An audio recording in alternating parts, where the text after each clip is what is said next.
जय जगन्नाथ सांग माने मु राम आपण मानकु वेलकम करछि आउ गोटे न्यू व्लॉग को। आज आमे बापी भाईंकर वेडिंग शूट करिया गाछु झिंटिका पली।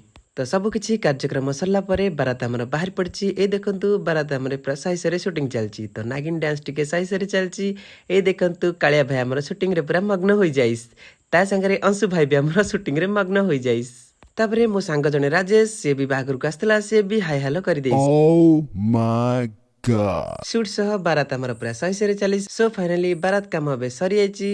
तो बारात काम सरी आमे आसी गलु झियंकर शॉट नवा पाई। ए देखंतु बरंकर बेदी पाखरे एंट्री आइछि। तापरे आमे झियंकर शॉट नवारे पूरा सही से लागि जाइस। ए देखंतु आमे आसी बेदी रे पहुंच जाइछु। सो फाइनली बाहर काम अधा सरी आइछि। ए देखंतु कन्या आसी बेदी रे पहुंच जाइछंती। तापरे आमे आंब खाइबारे पूरा सही से लागि जाइस। आमे पाचिला आंब देखि पूरा खुशी होई जाइस। कालिया भाई हमरा सही से काटिबारे लागि जाइस। अंशु भाई खाइबे बेली पूरा सही से उताबला होइस। What? What? Amb खाइबो आइथिलु Amb भिତରେ cone पकुड़ा